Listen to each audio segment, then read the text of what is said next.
கர்த்தருடைய நாமம் மகிமைப்படுவதாக.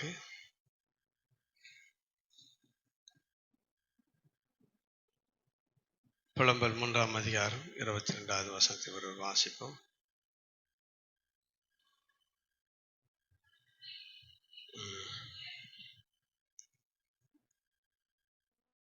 நாம் நிர்மலமாகாதிருக்கிறது கர்த்தருடைய கிருபையே, இரக்கங்களுக்கு முடிவில்லை என்று பார்க்க. பிரியமானவர்களே, ஆண்டவர் இந்த நாளில் கொடுத்த வாக்கு தத்துவங்களுக்காக, ஆசீர்வாதத்துக்காக நம் ஆண்டவரை நோக்கி ஒரு சில காரியத்தை நாம் பார்க்க போகிறோம்.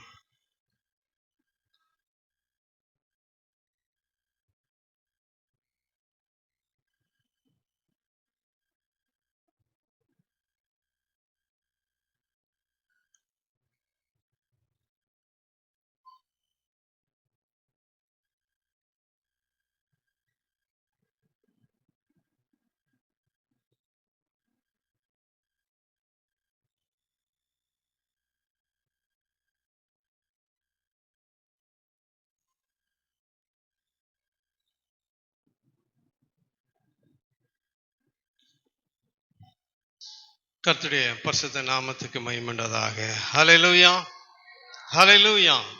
இதனாலே கர்த்தர் நமக்காய் சொல்லப்பட்ட அந்த வாக்கு தத்தங்களிலிருந்து ஒரு சில வாக்கியங்களை நாம் தியானித்து நாம் முடிக்க போகிறோம். நாம் நிர்மலமாகாதிருப்பது கர்த்தருடைய கிருபையே. ஆண்டவர் நம்ம வைத்திருக்கிற அந்த கிருபை நிமித்தமாக இந்த நாள் வரையிலும் நாம் நிர்மலமாகாதபடிக்கு கர்த்தர் நம்மை காத்து ஏமட்டமாய் ஆசீர்வதித்து வருகிற அநேக உபத்திரவத்தின் மத்தியிலும் அநேக பாடுகள் மத்தியிலும் இருந்தாலும் கூட எல்லாவற்றிலும் இருந்து கர்த்தர் நம்மை நீக்கி ஆசீர்வதித்து ரட்சித்து சகல நன்மைக்குள்ளாய் காக்கிறவராய் இருக்கிறார். ஆண்டவருடைய வார்த்தைக்கு போவதற்கு முன்பதாக ஒரு சிறிய கதையை நான் சொல்லி நான் ஆண்டவருடைய வார்த்தைக்குள்ளாய் கடந்து போக நான் பிரயாசப்படுகிறேன். கர்த்தருடைய நாம் மைப்படுவதாக ஒரு குடும்பத்தில் இளம் தம்பதியர்கள் வாழ்ந்து கொண்டிருந்தார்கள். அந்த தம்பதியருக்கு பல நாட்களாய் குழந்தை பாக்கியம் இல்லாமல் இருந்தது. குழந்தை இல்லாத நிமித்தமாக அவர்கள் ஒரு சின்ன ஒரு கீரிப்புள்ளியை அவங்க ஆசையா நிறைய வீட்டில் அந்த பூனை நாய் வளர்க்குறது போல அவங்க கீரிப்புள்ளியை வளர்த்துட்டு இருந்தாங்க. அந்த கீரிப்புள்ளியை ரொம்ப பாசமா இவளோடு கூட எப்படி நாய் பூனை எப்படி இருக்கிறதோ அதே அனுபவத்து கூட அந்த கீரியும் அவளோடு கூட நன்றாய் பழகி நன்றாய் விளையாடி அவளோடு கூட ஐக்கியமாயிடுச்சு. கொஞ்ச நாள் கடந்து போன பிறகு அவளுக்கு ஒரு நல்ல ஒரு ஆண் குழந்தை பிறந்தது. ஆண் குழந்தை பிறந்து நல்ல அந்த குழந்தை ஓடி விளையாட எல்லாவற்றையும் ஆரம்பித்த நாட்களில் கொஞ்ச நாள் கழிச்சு அந்த புருஷன் மனைவியா குழந்தைய வீட்டில் விட்டுட்டு நமக்கு எப்போ நம்ம நாய்க்குட்டி அதெல்லாம் தான் நம்ம குழந்தைய வீட்டில் விட்டு போயிடுவோம். அப்படி இந்த கீரிப்புள்ளியை நம்பி அவர்கள் என்ன அந்த குழந்தைய விட்டுட்டு போயிட்டாங்க.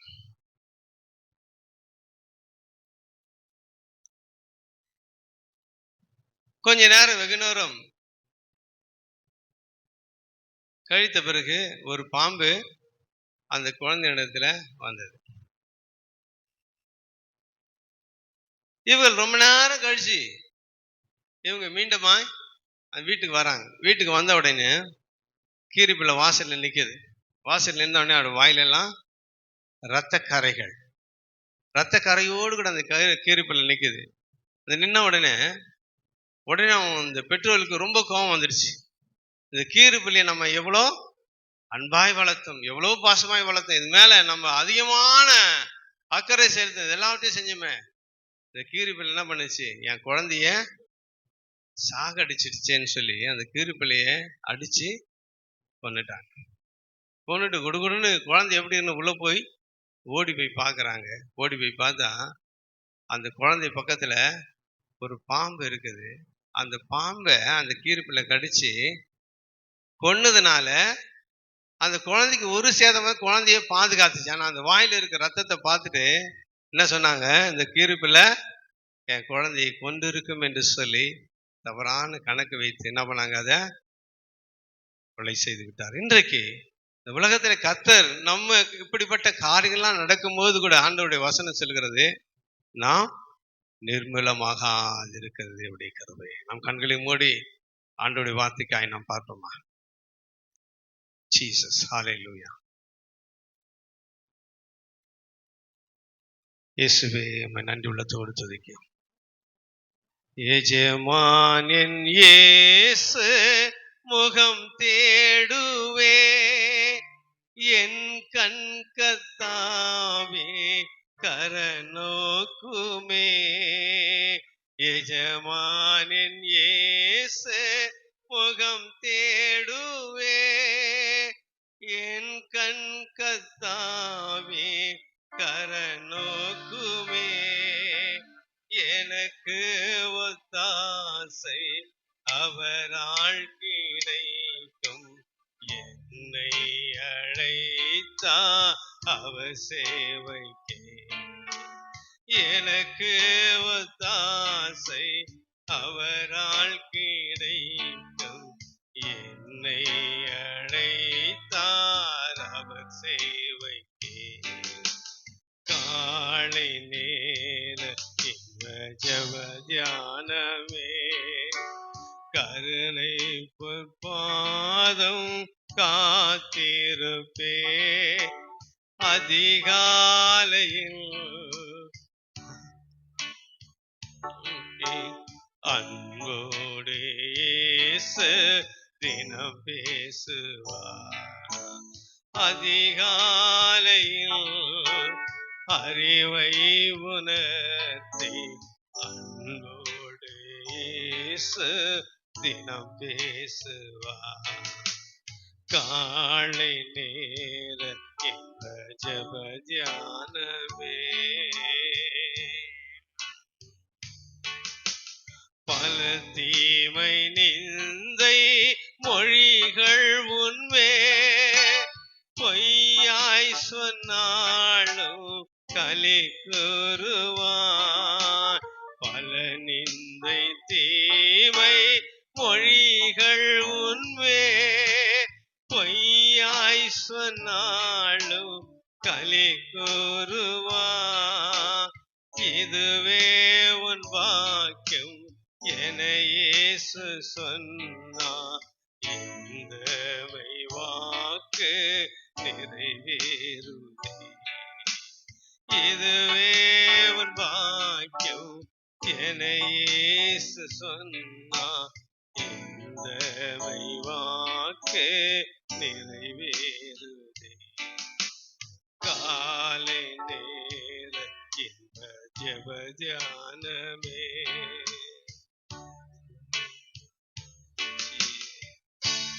ஆண்டவரே, காலை நேரத்துல ஜெப தியானத்திலே நாங்கள் வந்து கூடி இருக்கிறோம் ஐயா. ஆண்டவரே, உம்முடைய கருணையினாலும் உடைய இரக்கங்களினாலும் ஆண்டவரே எங்களை முடி சூட்டுகிறீர். அதற்காய் நன்றி. உடைய அன்புக்காய், உடைய வல்லமைக்காய், உடைய மகத்துவத்துக்காய், உடைய மாறாத கிருபைக்காய் நன்றி ஆண்டவர். நன்றி ஆண்டவர். இதோ உம்முடைய அக்கினி பிழம்புகள் என் முதலை தொட்டு பரிசுத்தப்படுத்தட்டும். சுயமெனில் சாம்பலாய் மாறட்டும். தேவ ஆவியானவர் அடியேனு மூடி மறைத்து நீர் வெளிப்படுவீராக. நீர் பேச நாங்கள் கேட்கிறோம். இயேசுவின் மாறாத நல்ல நாமத்தில் பிதாவே, ஆமென். கர்த்தருடைய நாமம் மையப்படுவதாக. மீண்டுமாய் அந்த வாக்கியத்தை நாம் வாசிப்போம்.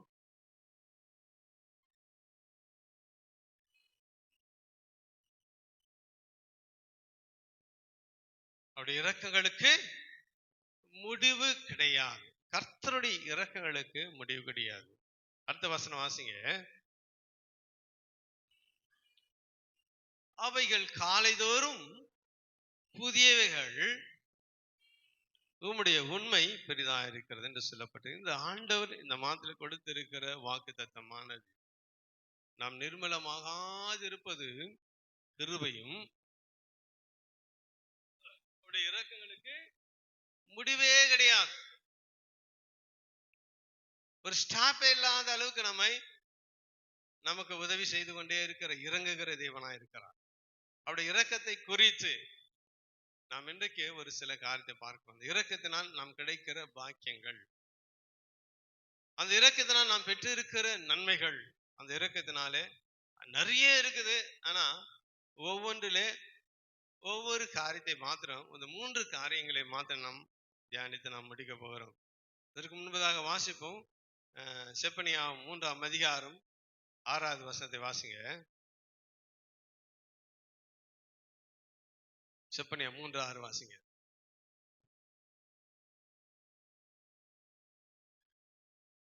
3:6 வாசி.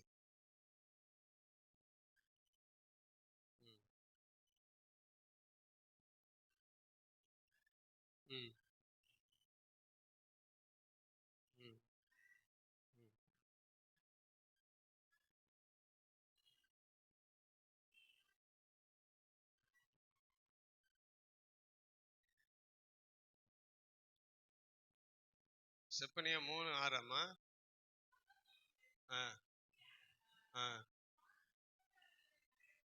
ம் ம் ம்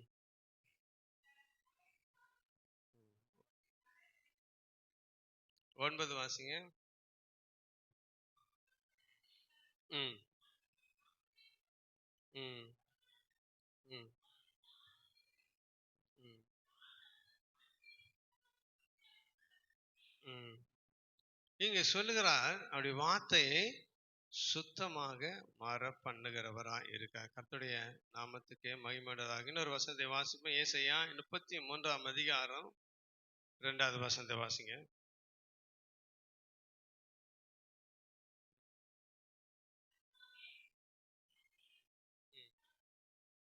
கர்த்தாவே எங்களுக்கு இரங்கும்,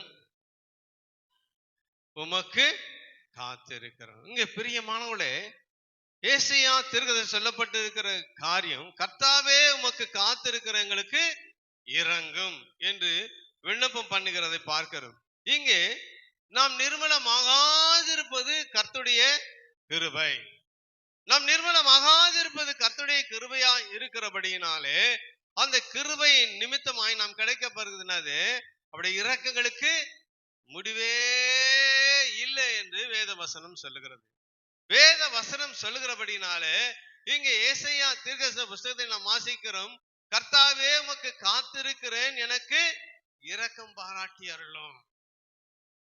கர்த்தருடைய இரக்கத்துக்காய் நாம் காத்திருக்கும் போது, கர்த்தருடைய இரக்கத்துக்காய் நாம் காத்திருக்கும் போது நம்முடைய வாழ்க்கையிலே கிடைக்கிற பலன்களை குறித்து நாம் பார்க்க போகிறோம். இன்றைக்கு இந்த உலகத்துல அநேகர், இந்த உலகத்துல வருகிற அனைவருக்கும் கிடைக்கப்படுகிற அந்த காரியங்கள், அது மீண்டுமாய் வாசிங்க.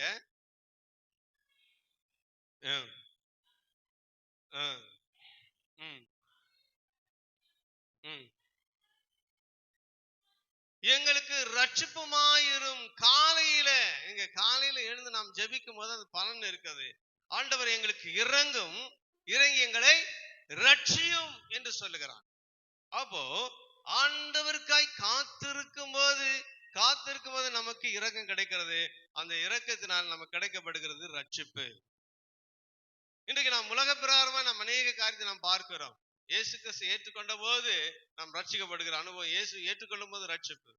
ஆனால் இதற்கு அடிப்படையான 3 காரியத்தை ஆண்டவருடைய வாழ்க்கையில, இந்த உலகத்தில் வாழ்ந்த நாட்கள் நடந்த சம்பவத்தை நாம் வாசிக்க போகிறோம். 3 விதமான ரட்சிப்பை நாம் பார்க்க போகிறோம். எதற்காக தேவன் நமக்கு இறங்க வேண்டும் என்று சொல்லி. முதலாவது வாசிப்போம். சங்கீதங்களின் புத்தகம் 103ஆம் அதிகாரம் 11, 2, 3 வாசி.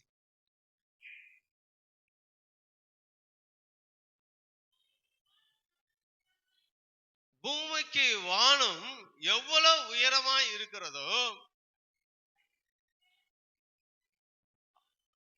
அவருக்கு பயப்படுகிற மேல் அவருடைய கிருபையும் அவ்வளோ பெரிதா இருக்கிறது சொல்லப்படும். அவருடைய கிருபை எப்படியா இருக்குதா? பெரிதா இருக்குது. பூமிக்கு வானம் எவ்வளவு உயரம், எவ்வளவு உயரம்ட்டு யாருக்குமே தெரியாது. இங்க நாம இந்த மேகத்தை பார்க்கிறோம், மேகத்துக்கு மேலாக சந்திரனை பார்க்கிறோம், சூரியனை பார்க்கிறோம், நட்சத்திரங்களை பார்க்கிறோம்.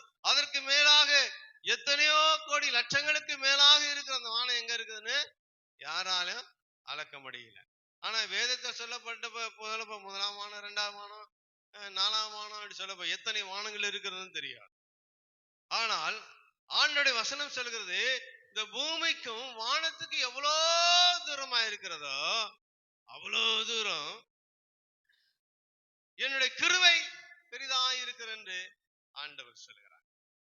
அந்த கிருபையினாலே கிடைக்கப்படுகிற முதல் ரட்சிப்பு எப்படிப்பட்ட ரட்சிப்பா இருக்குது? அடுத்த வசனத்தை வாசிங்க. மேற்குக்கும் கிழக்குக்கும் எவ்வளவு தூரமோ அவ்வளவு தூரமாய் அவர் நம்முடைய பாவங்களை நம்மை விட்டு விளக்கினார் என்று பார்க்கிற. மலையில சொல்லாமா? எல்லாரும் சத்தமா சொல்லுமா? ஹல்லேலூயா. முதலாவது தேவன் நம்முடைய வாழ்க்கையில கொடுக்கப்படுகிற ரட்சிப்பு, அவருடைய இரக்கத்தினால் கிடைக்கப்படுகிற ரட்சிப்புனா பாவத்திலிருந்து விடுதலை.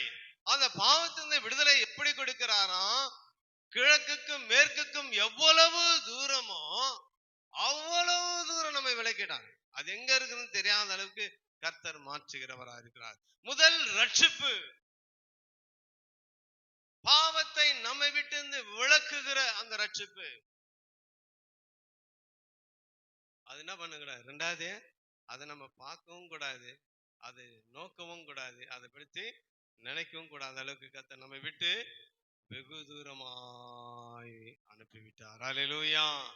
கர்த்தரை ஏற்றுக்கொள்ளும் போது, கர்த்தரிடத்தில் வரும்போது நமக்கு கிடைக்கிற முதல் ரட்சிப்பு பாவத்திலிருந்து விடுதலை. ஹல்லேலூயா. பாவத்திலிருந்து விடுதலை கொடுக்கிறார். அந்த விடுதலை எப்படிப்பட்டதாய் இருக்கிறது? கிழக்குக்கும் மேற்குக்கும் எவ்வளவு தூரமாய் இருக்கிறது அவ்வளவு தூரமாய் நம்மை பாவங்களை எல்லாவற்றையும் நம்மை விட்டு விளக்குகிறவராய் இருக்கிறார். அப்படிப்பட்ட இரக்கமுள்ள தேவன் நம்முடைய ஆண்டவராகிய கிறிஸ்து. அது மாத்திரமல்ல, அவ்வளவு தூரம் விளக்குறவர் மாத்திரமல்ல, இன்னொரு வசனம் சொல்கிறது, வாசிப்போம். மீகா 7ஆம் அதிகாரம் 19வது வசனத்தை வாசிங்க.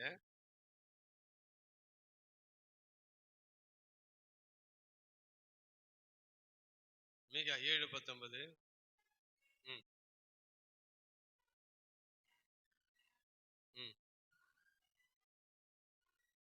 நம்முடைய அக்கிரமங்களை நீக்கி நம்முடைய பாவங்களை எல்லாம் சமுத்திரத்தின் ஆழத்திலே அமிழ்த்து விட்டார் என்று சொல்லப்பட்டிருக்கிறது. பிரியமானவர்களே, நம்முடைய பாவங்கள் இருந்து முதல் ரட்சிப்பை கர்த்தர் கொடுக்கிறவரா இருக்கிறார். அந்த ரட்சிப்பு எப்படிப்பட்டதா இருக்கிறது?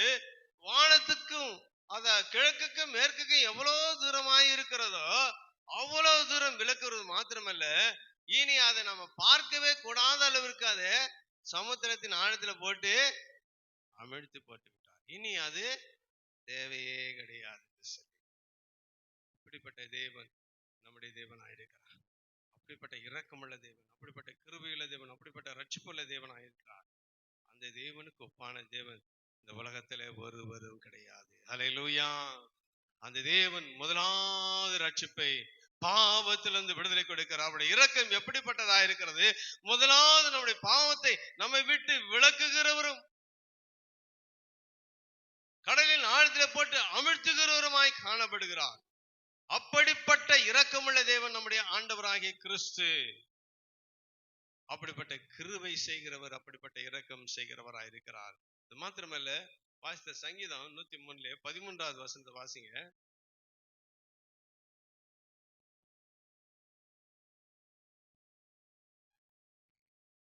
தகப்பன் தன் பிள்ளைக்கு இறங்குகிறது போல கர்த்தர் தமக்கு பயந்தவர்களுக்கு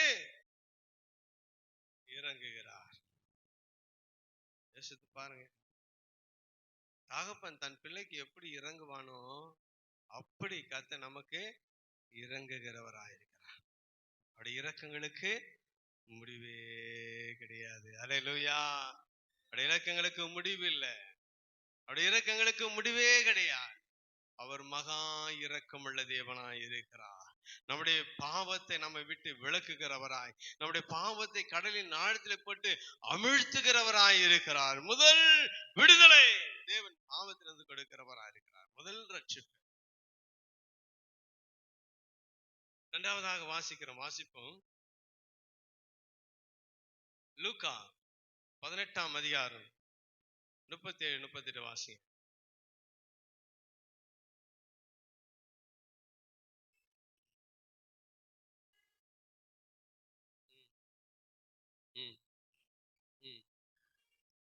தாவீதின் குமாரனே எனக்கு இரங்கும் என்று கூப்பிட்டான். அவன் பேசாமல் இருக்கும்படி அதட்டினார்கள்.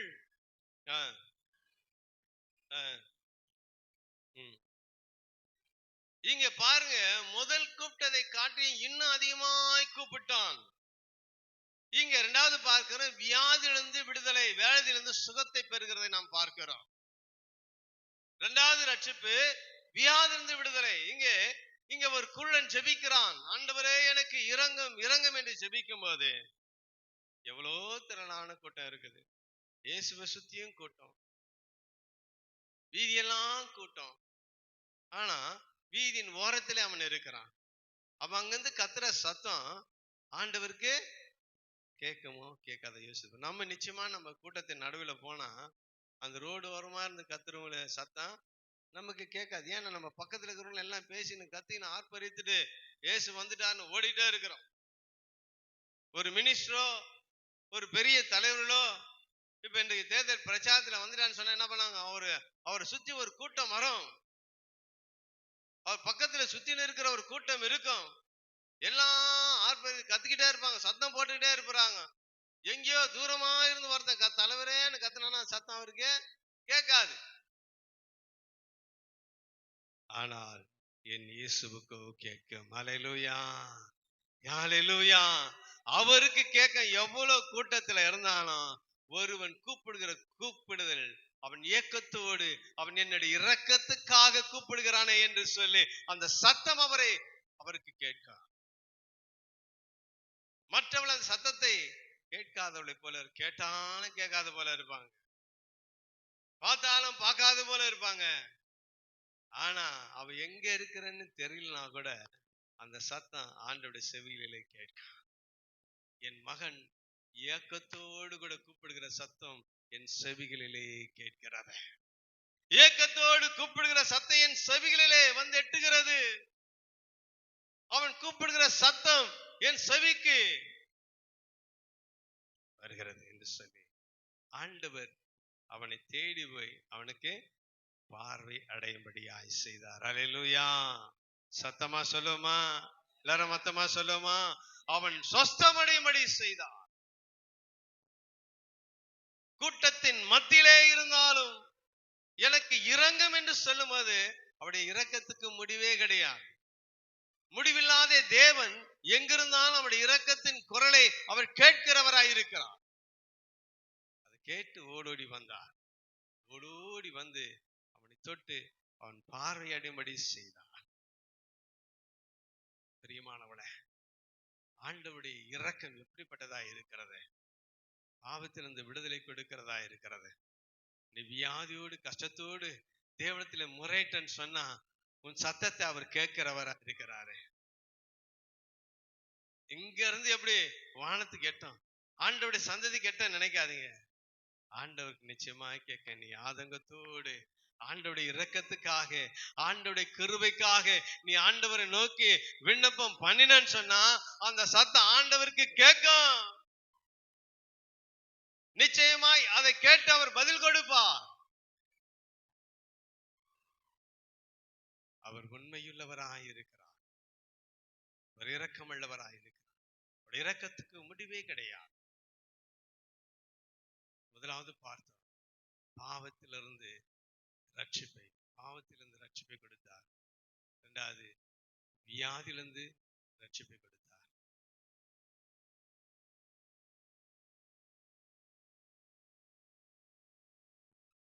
இங்க அந்த வியாதியிலிருந்து ரட்சிப்பு கொடுக்க, அந்த வியாதி மட்டும் இல்லை, இன்னொரு ஒரு சம்பவத்தை கூட நாம் வாசிப்போம். மத்திய 15ஆம் அதிகாரம் 22வது வசனத்தை வாசிப்போம்.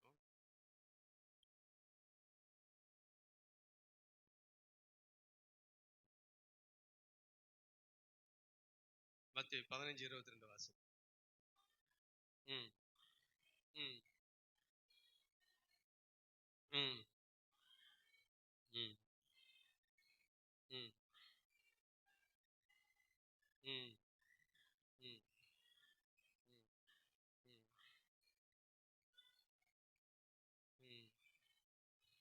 இங்கே ஒரு கானானிய ஸ்திரீ வருகிறாள் ஆண்டவருடைய சமூகத்தில் உட்கார்ந்து. அவள் சொல்லுகிறாள், என் மகள் பிசாசு பிடித்து, என் மகளுக்கு பிசாசு பிடிச்சிருச்சுப்பா, நீங்க வந்து என்ன பண்ணுங்க, சுகமாக்குங்க. ஆண்டவர் அங்கே ஒரு டெஸ்ட் பண்றார். இன்னைக்கு இந்த உலகம் சொல்றது போல கிறிஸ்து யாரு, உங்களுக்கெல்லாம் கடவுள் கிடையாது, வெளிநாட்டு கடவுள் சொன்னாங்க. அது மாதிரி கடவுளே சொன்னார், நானும் உங்களுக்கு இல்லை, யூதனுக்கு மட்டும்தான் அப்படின்னு சொன்னார். ஆனா அந்த டெஸ்ட்ல அவ பாஸ் ஆயிட்டா. அல்லேலூயா. அந்த துணிக்க போத ஆண்டவரை. அப்படியானா அந்த யூதருக்கு மட்டும் நீங்க கடவுள் அல்ல, ஒட்டுமொத்த உலகத்துக்கு நீங்க தான் ஆண்டவர். அல்லேலூயா. நீங்க சொன்னா என் மகளுக்குள்ள இருக்கிற பிசாசு நீங்கும் என்ற அந்த விசுவாசம் இருந்தது.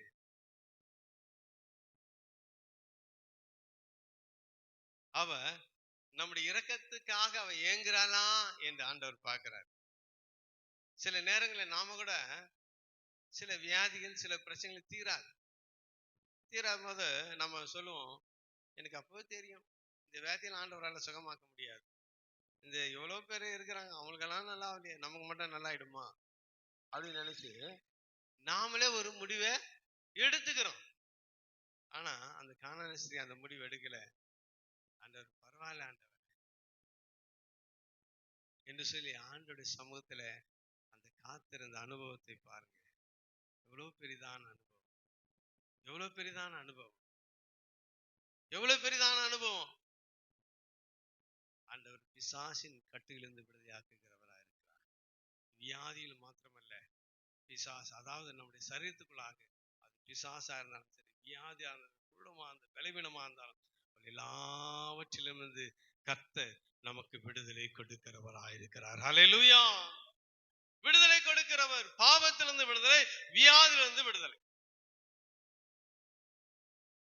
மூன்றாவது ஒரு விடுதலை நாம் பார்க்க போகிறோம்.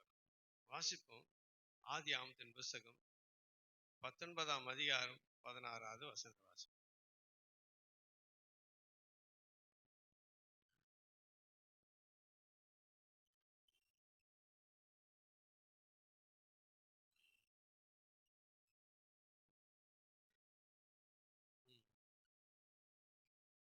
நீங்க பாருங்க, லோத்துடைய வாழ்க்கையில் நடந்த சம்பவத்தை நாம் பார்க்கிறோம். சோதம் குமார அழிக்கப்படுகிறது. சோதம் குமார அழிக்கப்படும் போது கர்த்தர் லோத்தை பார்க்கிறார். அவன் நீதிமானாயிருந்தான். நீதிமானாயிருந்தான்ட்டு அவனை மட்டும் இல்ல, அவன் மனைவி, பிள்ளைகள் எல்லாரையும் அந்த பட்டணத்தை வெளியே கொண்டு வரான். அந்த அழிகிற பட்டணத்திலே தானும் சேர்ந்து அழிந்து விடக் கூடாது என்பதற்காக அந்த இடத்தை விட்டு அவன் என்ன பண்ண, அவனை வெளியே கொண்டு வந்துட்டாங்க. கர்த்தர் அவன் உயிரை சேதமாகாதபடிக்கு கர்த்தர் காத்தார். அல்லேலூயா. சத்தமா சொல்லுமா, மொத்தமா சொல்லுமா? ஆமென். அப்போ தம்முடைய ஜீவனை அவர் காக்கிறவரா இருக்கிறார். முதலாவது பாவத்திலிருந்து விடுதலை தருகிறார், வியாதிலிருந்து விடுதலை தருகிறார். மூன்றாவது நம்முடைய ஜீவனை பாதுகாக்கிறவரா இருக்கிறார். நம்ம ஜீவனுக்கு ஆபத்து வராதபடிக்கு பாதுகாக்கிறவர். மூன்றாவது பாதுகாக்கிற தேவன், அதுவும் ஜீவனை பாதுகாக்கிற தேவன். இந்த அடையாளங்கள் எதற்கு ஒப்பாய் இருக்கிறது? இனி வரும் நாட்களிலே ஆண்டவராகிய கிறிஸ்து வரப்போகிறார். இந்த வானமும் பூமி அக்கினிக்கு இரையாய் வைக்கப்பட்டு இருக்கிறது. இந்த அக்கினியும் கந்தகமும் எரிகின்ற அக்கினியிலே இரையாக்கப்பட போது தேவ பிள்ளையாகிய நம்மை ஆண்டவர் ரகசிய வருகிற நம்ம எல்லாரும் கொண்டு வானத்துக்கு கொண்டு போய் விடுவார். அல்லேலூயா. சத்தமா சொல்லுங்களேன். ஆமென். நம்ம எல்லாரும் அவர் கொண்டு போகும்படியாய் வரப்போகிறார்.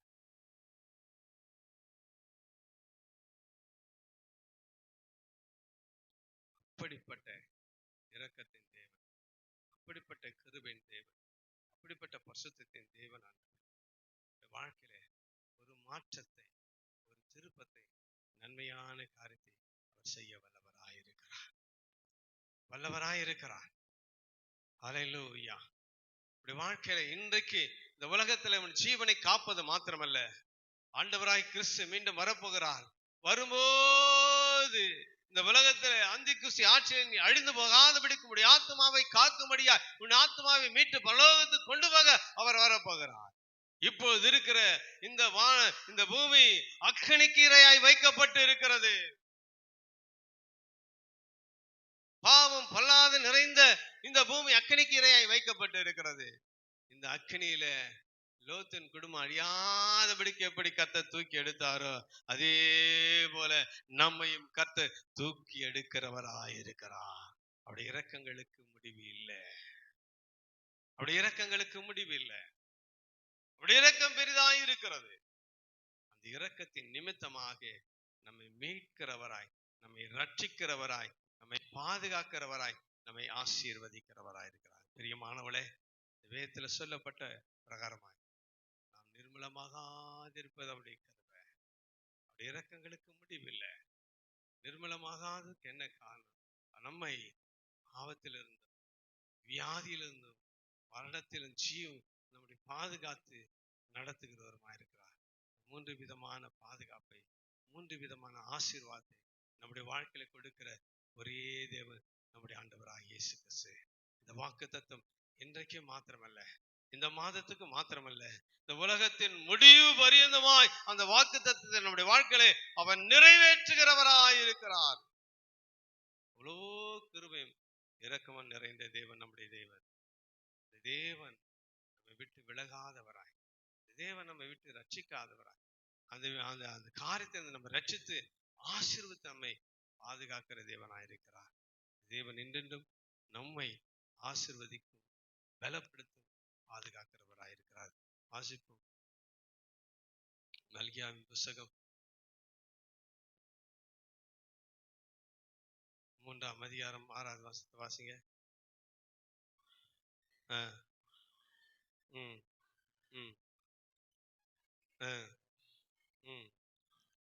நீங்கள் யாக்கோபின் புத்திரராயிருக்கிறீர்கள், அதாவது இஸ்ரவேல் சந்ததியாயிருக்கிறீர்கள், தேவ பிள்ளைகளாயிருக்கிறீர்கள்.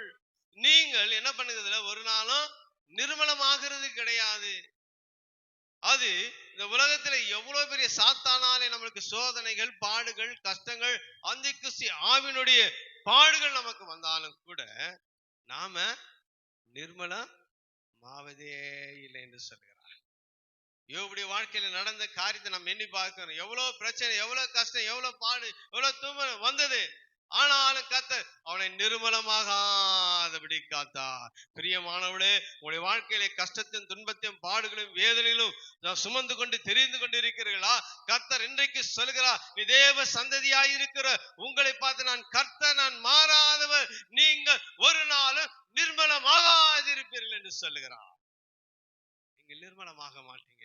கர்த்தர் உங்களை பாதுகாக்கிறவராய், பாவத்திலிருந்து விடுதலையாக்குறார், வியாதிலிருந்து சுகமாக்குறவார், ஒவ்வொரு நாளும் நொடி பொழுதும் உங்களை பாதுகாக்கிற தேவனாய் இருக்கிறவர் சொல்லுகிறார், நான் கர்த்தர், நான் மாறாதவர், நீங்கள் நிர்மலமாவதில்லை என்று கர்த்தர் நமக்கு உறுதிமொழியை கர்த்தர் கொடுக்கிறவராய் இருக்கிறார்.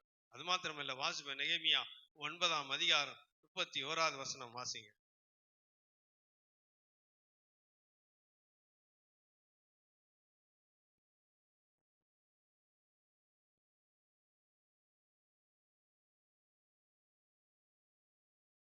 நெகேமியா 9:31.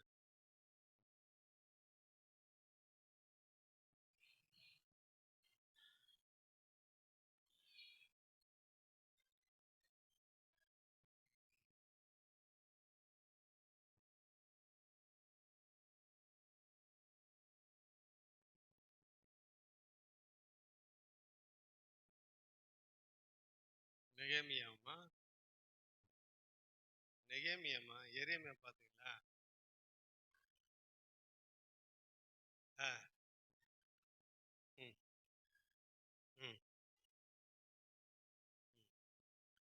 மிகுந்த கிருபையினாலே நீங்க நிர்மலமாகாதிருப்ப இருக்கிறீங்கன்னு சொல்றாங்க. ஏன்னு சொன்னார் ஆண்டவர் சொல்றார், என்னுடைய மிகுந்த கிருபை, என் மிகுந்த இரக்கத்தின் நிமித்தமாக நீங்க என்ன பண்ணதில்ல, நிர்மலம் மாவதில்லை.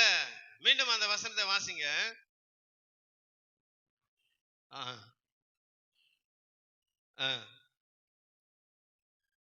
ஆவலை கைவிடாமல் இருந்தும் இங்கே சொல்லுகிற காரியம் நாம் நிர்மலமாகாதிருப்பது அவருடைய மிகுந்த இரக்கத்தின் நிமித்தமாக. கர்த்தர் சொல்லுகிறார் பாருங்க, நீங்க நிர்மலமாவது இல்லை. எதனால? ஆண்டவர் நம்ம வைத்திருக்கிற மிகுந்த இரக்கம். அவர் இரக்கத்துக்கு முடிவே இல்லைன்னு சொல்லப்பட்டு இருக்கிறது. அந்த இரக்கம் எப்படிப்பட்டதா இருக்கு? மிகுந்ததா இருக்கிறது அந்த இரக்கம். ஆகையினால நாம நிர்மலமாவதில்லை. யோபை விட நம்ம பெரியாளா? யோபுக்கு வந்த பாடுகளை விட நமக்கு வந்துச்சா? கிடையாது. யோபியே கர்த்தர் நிர்மலமாகாதபடிக்கு கர்த்தர் காத்து நடத்தினார் என்று சொன்னா, நம்மை காத்து நடத்துவது அவருக்கு எம்மாத்திரம்? அவருக்கு எம்மாத்திரம்? யோசித்து பாருங்க, எம்மாத்திரம். இதெல்லாம் நமக்கெல்லாம் அது ஒரு சிச்சிப்பி. ஆண்டவர் ஒன்றுமே கிடையாது. நம்மளெல்லாம் ஈஸியா நம்மள காப்பாத்தி போயிட்டே இருப்பார்.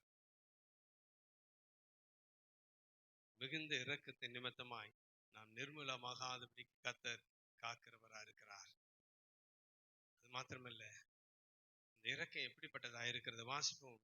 யாத்ராமத்தின் புஸ்தகம் 20ஆம் அதிகாரம் 6வது வசனத்தை வாசிங்க. யாத்ராகமம் 20:6.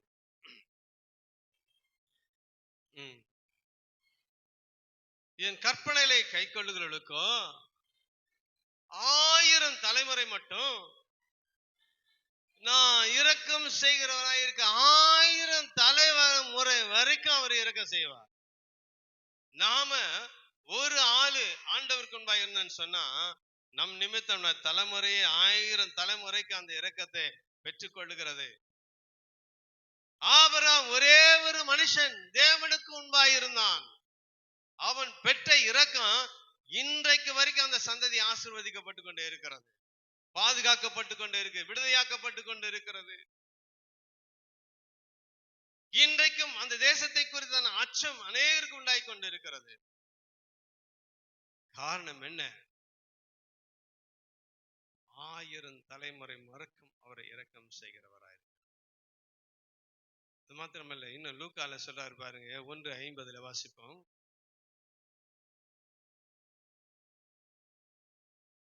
லூக்கா 1ஆம் அதிகாரம் 50வது வசனத்தை வாசிங்க.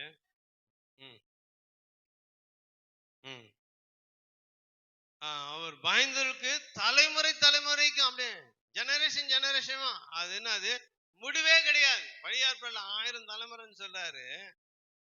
இந்த புதிய ஏற்பாடுல தலைமுறை தலைமுறை அப்படின்னா 1000 தாண்டி போய்கினே இருக்கு, தலைமுறை தலைமுறையாய்.